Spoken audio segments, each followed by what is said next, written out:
when a person passes away and leaves this body in death, we've accepted in isness that what we are is eternal. So it has to go somewhere. We know that there's still consciousness present of self.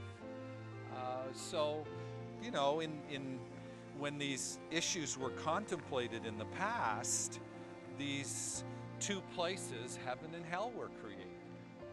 And so people have this perception of, if you're good and love God, or follow the rules, or simply believe in Jesus, that you're in heaven, and those people who don't are going to hell. So in the past, far more, hell was used as a motivator. But today, these sort of pictures really aren't as acceptable anymore. So what is the truth? I mean, where does this consciousness go? And the only thing I can say is that once you've accepted your own eternity, and you've begun to manifest an expression of that which you are in your living today, the more that occurs, the more consciousness of self you carry into next lives, and certainly into a place where you have no form. Now, ideally, and certainly this is a possibility for everybody, taking your body with you. I mean, people believe in immaculate conception. They believe that Jesus ascended. We know he said, "These things I do, ye can do also." So is there really not the possibility of all of us becoming those that can ascend? Now, we also recognize in isness that this is a process. So, everybody isn't going to get there this lifetime, unfortunately.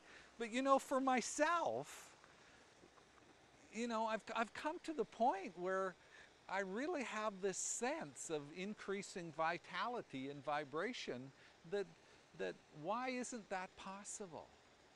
And we're asking everybody to stretch their consciousness, to understand healing, to understand many other things that like 50 years ago, if you talk to people about doing healings in hospital, energy healings in hospital, they'd go, "That's insane." And yet today, that's common knowledge. So what you can see, and really what we're participating in, is an awakening that eventually says to people, you know what? I can ascend. I can take my whole body and consciousness with me.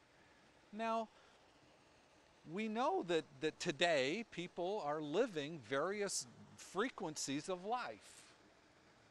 And I would have to say that it's likely that passing into the next, leaving this body, you're going to take whatever consciousness you have into that place. So if you have a consciousness of degradation and victimization, you're going to carry that. If you have a consciousness of abundance and joy and happiness, you're going to carry that. I understand that, there are, even Jesus said, "In my Father's house there are many mansions." Well, what does that mean? In other words, there's many places to be, many frequencies to live at, many thoughts to have. And so, it would make sense to me to live this life to try and understand greater joy and abundance, because that's what I'd like to carry into my next whatever that is. I mean, we really have, nobody's come back and said this is what it is, but it just makes sense to me to want to carry the joy and abundance that I know today into that place. And that's what isness is about. That's what it's really about.